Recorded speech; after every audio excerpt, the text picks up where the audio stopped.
খুব মজাদার একটা ঘটনা শুনবেন। বিশ্বনবীর বয়স তখন প্রায় 51 বছর। কত বছর? বিশ্বনবীর সবচেয়ে কাছের মানুষ খাদিজা রাদিয়াল্লাহু তাআলা আনহা ইন্তেকাল করেছেন। বিশ্বনবী বড্ড কষ্ট পেলেন, হৃদয়টা ভেঙে খান খান। যিনি ঘরের ভেতরে বিশ্বনবীকে সান্ত্বনা দিতেন, ভালোবাসা দিতেন, বাইরে গেলে কুরাইশরা বকাঝকা করে, অত্যাচার করে, কিন্তু আম্মাজান খাদিজা রাদিয়াল্লাহু তাআলা আনহা ঘরটারে এমন শান্তির নীড় বানায় রেখেছেন, এই ঘরের ভিতরে ঢুকলে বিশ্বনবীর কলিজাটা ঠান্ডা হয়ে যেত।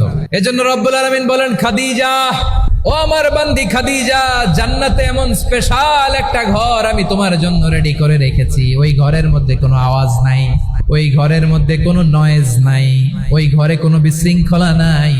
কারণ মক্কার জমিনে আমার নবী কুরাইশদের বিশৃঙ্খলা, নয়েজ আর ঝামেলাগুলোকে উপেক্ষা করে যখন তোমার ঘরের ভিতরে ঢুকতো, ঘরটারে তুমি শান্তির নীড়, ঠান্ডা, নীরব, নিস্তব্ধ, নিঝুম আর শান্তির নীড় বানিয়ে রেখেছো। এজন্য জান্নাতে স্পেশাল একটা শান্তির নীড় আমি তোমারে উপহার দেব। ওই প্রিয়তমা স্ত্রী খাদিজা ইন্তেকাল করলেন, বিশ্বনবীর হৃদয় ভেঙে খান খান। আবার ওনার চাচা আবু তালেব ইন্তেকাল করলেন, যিনি পলিটিক্যাল শেল্টার দিতেন নবীকে। কে দিতেন? আবু তালেবের ভয়ে, বিশ্বনবীর এই চাচার ভয়ে কোনো মুশরিক নবীর গায়ে হাত দেওয়ার সাহস পায় নাই। এখন স্ত্রীও নাই, চাচাও নাই, নবীকে আশ্রয় দেওয়ার কেউ নাই। নবীর চারদিকে অন্ধকার। নবী এখন কই যাবেন? আমার পেয়ারা নবী নতুন স্টেশন খুঁজতেছেন, নতুন দাওয়াতি প্ল্যাটফর্ম খুঁজতেছেন।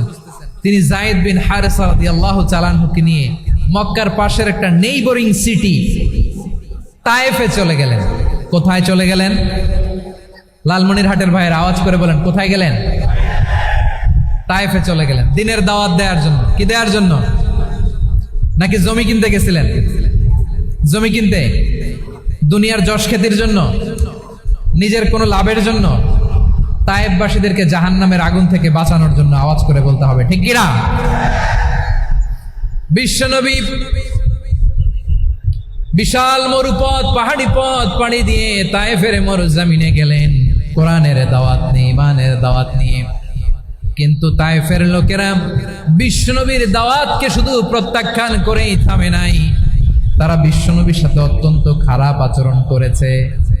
বিশ্বনবীকে শারীরিকভাবে হেনস্থা করেছে, আমার নবীকে শারীরিকভাবে অত্যাচার করেছে, আমার পেয়ারা নবীর গায়ে পাথর মেরেছে, বিশ্বনবীর গা বেয়ে ঝরঝর করে রক্ত ঝরেছে, নবী জামিনের মধ্যে লুটিয়ে পড়েছেন, আবার মেরেছে, আবার নবী হাঁটতে শুরু করলেন, পেছন থেকে আবার মেরেছে, আবার নবী রক্তাক্ত হয়ে জামিনের মধ্যে লুটিয়ে পড়লেন, আবার মেরেছে। বিশ্বনবীর মতো এত সুশ্রী মানব, বিশ্বনবীর মতো এত শুভ্র মানব, বিশ্বনবীর মতো এমন চমৎকার দেহাবয়ব দিয়ে রব্বুল আলামিন কাউকে বানান নাই। এরকম চমৎকার মানুষটাকে তারা তায়েফের ওই জমিনে রক্তাক্ত করেছে। বিশ্বনবী দুনিয়ার কোনো স্বার্থের জন্য সেখানে যান নাই, নিজের কোনো লাভের জন্য, প্রাপ্তির জন্য যান নাই, তায়েফবাসীদের জাহান্নামের আগুন থেকে বাঁচাতে গিয়েছেন। ঠিক কিনা বলেন? খে না খে দিন প্রচারের কাজে নিজেকে দিয়েছ বিলিয়ে, তায়েফের কাফিরেরা চিনল না সে আলো, দুষ্ট ছেলেদের পিছু দিল লেলিয়ে, পাথরের আঘাতে ক্ষত বিক্ষত হয়ে সারা শরীর থেকে রক্ত ঝরে। হে রাসূল, তোমাকে ভুলি আমি কেমন করে? হে রাসূল, তোমাকে ভুলি আমি কেমন করে? পারেন না আপনারা? ধরুন আমার সাথে, হাজার ব্যথা বেদনার পরে ফিরে আসনি তুমি আপন ঘরে, দিনের আলো তুমি ছড়িয়ে দিতে চলে গেলে মদিনায় মক্কা ছেড়ে। হে রাসূল, তোমাকে ভুলি আমি কেমন করে? হে রাসূল, তোমাকে ভুলি আমি কেমন করে? ঠিক কিনা বলেন? প্রিয় ভাইরা, তায়েফের ছেলেরা নবীকে রক্তাক্ত করলো। আমার নবী কই যাবে? কই যাবে? মক্কায় জায়গা নাই, তায়েফে জায়গা নাই, তায়েফ থেকে ভারাক্রান্ত মন নিয়ে আমার নবী মক্কায় ফিরে আসলেন। বিশ্বনবী মক্কায় ঢুকতে পারেন না। মক্কার মরুভূমির দিকে তাকিয়ে, উপত্যকার দিকে তাকিয়ে বিশ্বনবী ধা ধা করে কাঁদেন, ঝরঝর করে। নবীর চেহারা মোবারক থেকে চোখের পানিগুলো বেয়ে বেয়ে পড়ে। আমার জন্মস্থান, আমার শৈশব, কৈশোর, যৌবন কেটেছে এই মক্কায়, আমার এলাকায় আমি ঢুকতে পারি না। বিশ্বনবী মক্কার অনতি দূরে দাঁড়িয়ে জায়েদকে পাঠালেন, জায়েদ যাও দেখো কেউ আমাকে সাপোর্ট করার মতো আছে কিনা, যাও অমুকের কাছে যাও। জায়েদ গেলেন, তারাও প্রত্যাখ্যান করে ফিরিয়ে দেয়। বিশ্বনবী বললেন যাও অমুক লোকের কাছে যাও, তিনিও প্রত্যাখ্যান করে ফিরিয়ে দিলেন। কেউ বিশ্বনবীকে আশ্রয় দিতে রাজি হয় না। নিজ জন্মভূমিতে বিতাড়িত বিশ্বনবী, সর্বশেষ বিশ্বনবী বললেন যাও মুতঈম ইবনে আদির ঘরে যাও। মুতঈম ইবনে আদি মুশরিক, তার কাছে যাও। গেলেন, মুতঈম ইবনে আদি রাজি হয়ে গেল। সুবহানাল্লাহ বলেন। দেখেন অনেক বিপদের সময়ও আমি নিজে সাক্ষী, সামাজিকভাবে রাজনৈতিকভাবে কত ঝঞ্ঝা, কত ষড়যন্ত্র, কত কনস্পাইরেসি পাড়ি দিয়ে আমাদেরকে সামনে এগিয়ে যেতে হয়। এই শত্রুদের ভেতরেও একজনকে দাঁড় করিয়ে দেয় যে আল্লাহর কোরআনের জন্য রেডি হয়ে যায়। পড়েন সুবহানাল্লাহ। মুতঈম ইবনে আদি, আল্লাহ তার মনকে নরম করে দিলেন। মুতঈম বলে মুহাম্মদ আমি তোমাকে আশ্রয় দিব। তার দুই ছেলেকে পাঠালেন, যাও খোলা তলোয়ার নিয়ে, স্কট দিয়ে, গার্ড অফ অনার দিয়ে মোহাম্মদকে মক্কায় ঢুকাও, আর বলো আমি আমান দেব। আমান কি দিব? আমান মানে সিকিউরিটি, নিরাপত্তা। সিকিউরিটি ছাড়া, আমান দেওয়া ছাড়া কেউ থাকতে পারতো না মক্কায়। দুই ছেলে বিষ্ণু ইসা ইসলামকে নিয়ে আসলো। নবী কাবার চারদিকে তাওয়াফ করলেন, নামাজ পড়লেন। আবু জাহেল, উতবা, শাইবা, ওয়ালিদ ইবনে মুগীরা সবাই দেখে, কেউ কিছু করতে পারে না। কারণ মুতঈম ইবনে আদি ঘোষণা দিয়েছেন আমি মুহাম্মদকে আমান দিয়েছি, মুহাম্মদের গায়ে যেন কেউ স্পর্শ না করে। আওয়াজ করে পড়েন সুবহানাল্লাহ। নবীর এই বিপদকালে মুহূর্তে মুতঈমের হৃদয়টারে নরম করে দিল কে?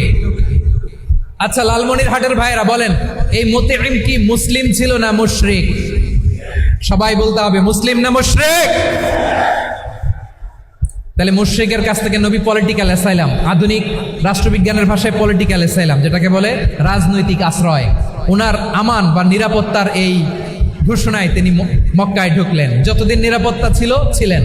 মুতঈম যখন মারা গেল, বিষ্ণু ইসা ইসলাম হিজরত করে মদিনায় চলে গেলেন। সুবহানাল্লাহ। কিন্তু মুতঈম যে বিশ্বনবীর উপকার করছে এটা বিশ্বনবী ভুলে নাই। আমাদের অনেকে আছে উপকার করার পরে আর খেয়াল থাকে না, খাওয়ার পরে গলা দিয়ে নামলে আর খেয়াল থাকে না। এরকম আছে না নাই? আমার নবী ভুলে নাই। বদরের প্রান্তরে 70 জন কাফেরকে যখন বন্দী করে বিশ্বনবীর সামনে হাঁটু গেড়ে দাঁড় করানো হলো, বসানো হলো, 70 জন কাফের। কয়জন? বিশ্বনবী তাদের দিকে তাকিয়ে বললেন, সহিহ বুখারীর বর্ণনা, লাউ কানাল মুতঈম ইবনে আদি হাইয়ান সুম্মা কাল্লামানি হাউলাঈ নাতনা লা তারাকতুহুম লাহু। বদরের প্রান্তরে 70 জন বন্দী কাফিরের দিকে তাকিয়ে আমার নবী বললেন, আজকে মুতঈম ইবনে আদি যদি বেঁচে থাকতো আর তোমাদের 70 জনের ব্যাপারে যদি মুতঈম এক বাক্যে একটা সুপারিশ করতো, তার সম্মানে আজকে তোদের সবাইকে আমি মাফ করে দিতাম। সুবহানাল্লাহ। নাই ওই যে চিল্লাচিল্লি যে কথা বোঝে নাই, কোন জিনিস মিস করছে ওরা নিজেরাও বোঝে নাই। বিশ্বনবী মুতঈমের এই সাহায্যের কথা বলে নাই।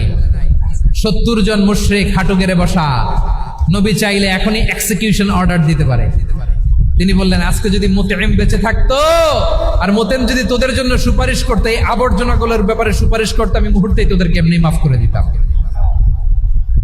এবার বলেন, ইসলাম কি ন্যারো মাইন্ডেড না ব্রড মাইন্ডেড? শুধু তাই নয়, যাকে যে সম্মান দেয়ার আমার নবী দিতেন, হোক আস্তিক হোক নাস্তিক, হোক মুসলিম হোক অমুসলিম। বিষ্ণু ইসা ইসলাম যখন রোমান সম্রাটের কাছে চিঠি লিখেছেন, আমার প্রিয় লালমনিরহাটের ভাইরা, অল্প কয়েক মিনিট কয়েকটা জরুরি কথা বলবো। এদিকে তাকান, এদিকে তাকান। রোমান সম্রাটের কাছে বিশ্বনবী যখন চিঠি লিখলেন মিন মুহাম্মদ রাসূলিল্লাহ ইলা হিরাকলা আযীমির রোম। মুহাম্মদের পক্ষ থেকে হিরাক্লিয়াসের কাছে, যিনি হচ্ছেন আযীমির রোম। এটা নবী নিজ থেকে বানায় লিখছেন, অতিরিক্ত সম্মান দিয়ে। কোন রাষ্ট্রপ্রধান যখন আসে তাদেরকে আমরা কি বলি জানেন? তার নামের শেষে HE এটা লিখতে হয়। H.E. মানে হিজ এক্সেলেন্সি। কি লেখে? His Excellency. অথবা ইউর হাইনেস, ইউর ম্যাজেস্টি। দেখেন বিশ্বনবী সাল্লাল্লাহু আলাইহি ওয়াসাল্লাম সব নবীদেরও নবী, তিনি একজন মুশরিক খ্রিস্টান সম্রাট, রোমান সম্রাটের কাছে চিঠি লিখতে যেয়ে লিখতেছে, ইলা হিরাকলা আযীমির রোম, হিরাক্লিয়াসের কাছে আমার চিঠি, যিনি রোমের আযীম, হিজ হাইনেস, মানে রোমের অনেক সম্মানিত এক বাহাদুর। আওয়াজ করে বলেন সুবহানাল্লাহ। তার মানে যাকে যে সম্মান দেয়ার এটা বিশ্বনবী দিতেন। এমনকি যে ইহুদিরা ভালো ছিল এই ইহুদিদেরও প্রশংসা করেছেন বিশ্বনবী মুহাম্মদুর রাসূলুল্লাহ সাল্লাল্লাহু আলাইহি ওয়াসাল্লাম। এক ইহুদির প্রশংসা করেছেন বিশ্বনবী। ইহুদির কার? কার? আমি তো আমার ভাইয়ের প্রশংসা করি না, আমি তো এক আলেম আরেক আলেমরে স্পেস দেই না, আমি তো এক দায়ী আরেক দায়ীর সাথে বসতে চাই না।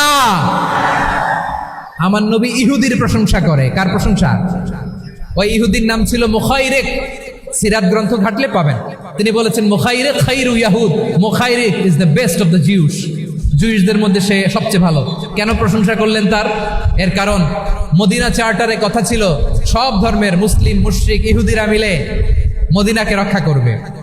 কিন্তু তৃতীয় হিজরিতে যখন উহুদের যুদ্ধ শুরু হলো, সবার কথা ছিল যেই আক্রমণ করে আমরা মদিনাকে বাঁচাবো। কোন শহরকে বাঁচাবো? মদিনাকে। কিন্তু কুরাইশরা যখন অ্যাটাক করলো, ইহুদিরা আর আসে না, ইহুদিরা আর বেরোয় না। বিষ্ণু বললেন, ওহে ইহুদিরা, তোমরা না চুক্তি করলে আমার সাথে যে মদিনা বাঁচাতে সবাই ঝাঁপিয়ে পড়বো, আসো। একটা ইহুদিও বেরোয় না, কেউ আসে নাই সেদিন, একজন ছাড়া। তার নাম মুখাইরিক। তার নাম কি? মুখাইরিক বাহাদুরের মতো ঘোড়সাওয়ার হয়ে বেরিয়ে গেলেন এবং বললেন, গোটা ইহুদি সাম্রাজ্যের একজনও যদি না আসে, আমি মুখাইরিককে কেউ ঘরে আটকে রাখতে পারবে না। বেরিয়ে আসলেন, এসে বললেন, আমি মুহাম্মদের পক্ষে যুদ্ধ করব। আমি মারা গেলে আমার সম্পদ আমার উত্তরাধিকারীরা পাবে না, আমার সম্পদ তোমরা মুহাম্মদকে দিয়ে দিবা। সুবহানাল্লাহ বলেন। উহুদের ময়দানে 70 জন মুসলমান শহীদ হলো। এই ইহুদি সেও মুসলমানের পক্ষে যুদ্ধ করে নিহত হলো। সুবহানাল্লাহ বলেন। মুসলিমদের লাশ যখন নিয়ে আসা হলো, এই মুখাইরিকের লাশও নিয়ে আসা হলো। মুসলিমদের লাশের পাশে মুখাইরিকের লাশ দেখে বিশ্বনবী মুখাইরিকের প্রতি অনেক খুশি হলেন। আর বিশ্বনবী খুশি হয়ে বললেন, মুখাইরিক খায়রু ইয়াহুদ, মুখাইরিক যদিও তুমি ইহুদি, তারপরে তুমি সব ইহুদিদের মধ্যে সেরা ইহুদি। পড়েন সুবহানাল্লাহ। আমার নবী ইহুদিকেও সম্মান দিতে কার্পণ্য করে নাই। আওয়াজ করে বলেন আল্লাহু আকবার। প্রিয় ভাইরা, এবার সর্বশেষ আওয়াজ করে বলেন, ইসলাম কি ন্যারো মাইন্ডেড নাকি ব্রড মাইন্ডেড? সবাই বলেন, ন্যারো মাইন্ডেড না ব্রড মাইন্ডেড? এজন্য অমুসলিম হইলেই তারা আমাদের শত্রু নয়। শত্রু কারা? এই লালমনির হাটের ভাইয়েরা শোনেন, শত্রু কারা? যে সমস্ত অমুসলিম আমাদেরকে নিশ্চিহ্ন করে দিতে চায়, যে সমস্ত অমুসলিম আমাদের ভূখণ্ড থেকে আমাদেরকে তাড়িয়ে দিতে চায়, যে সমস্ত অমুসলিম আমার ধর্ম নিয়ে তুচ্ছতাচ্ছিল্য করে চিল্লায় বলেন ঠিক কিনা, তারা আমাদের শত্রু। সাধারণ অমুসলিমরা আমার শত্রু নয়। এই যে হিন্দুরা থাকে এরা আমার ভাই, বৌদ্ধরা আমার ভাই, খ্রিস্টানরা আমার ভাই, ইহুদিরা আমার ভাই। তারা দিনই ভাই নয়, তারা মায়ের পেটের ভাই নয়, তারা মানবিক দিক থেকে ভাই। ও মানুষ, আমিও মানুষ। ইসলাম মানুষকে সম্মান করে, চিল্লায় বলো ঠিক কিনা।